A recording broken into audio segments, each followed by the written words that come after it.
বন্ধুরা, আজকে নিয়ে চলে এলাম সাবুর পাকোড়া। পাকোড়া বানানোর জন্য ভেজানো সাবু, বাদাম ভেজে কুচি করে নেওয়া, সিদ্ধ আলু, লেবু, লঙ্কা কুচি, ধনেপাতা কুচি, আদা বাটা, সন্দক লবণ, লঙ্কার গুঁড়ো। উপকরণটা মেখে নেব। সাবু, বড় সাবুটাই দিয়েছি, বড় সাবুতে পাকোড়াটা সুন্দর হয়। সাবুতে দিয়ে দেবো ধনেপাতা কুচি, আদা বাটা, লঙ্কা কুচি,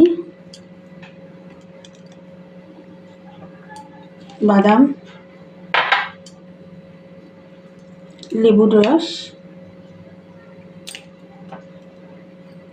আলু,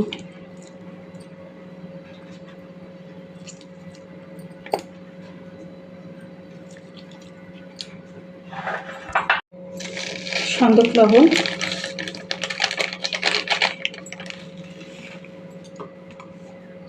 লঙ্কার গুঁড়ো। এবার মিশ্রণটা ভালো করে মেখে নেব।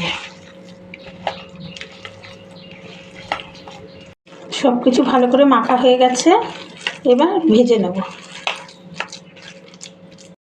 কড়াইটা বসিয়ে দিয়েছি গ্যাসে।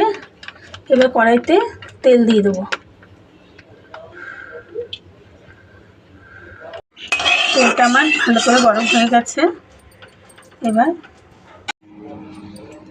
এবার পাকোড়াগুলি এক এক করে এবং হাতের সাহায্যে এরকম করে কড়াইতে দিয়ে দেবো। এরকম হাতের শেপে বড়াগুলি দিয়ে দেবো। এই বড়াগুলি এরকমভাবে বানিয়ে নিরামিষের দিন খেয়ে দেখবেন, খুব সুন্দর লাগে। বানাতেও বেশিক্ষণ লাগে না, খুব সহজেই হয়ে যায়। বড়াগুলি এক সাইড ভাজা হয়ে গেছে, এবার একটা একটা করে উল্টে দেবো। বড়াগুলি ভাজা হয়ে গেছে, এবার তুলে নেব। আমার রেসিপিটা যদি আপনাদের পছন্দ হয় তাহলে একটা লাইক, কমেন্ট, শেয়ার করে দেবেন। ধন্যবাদ।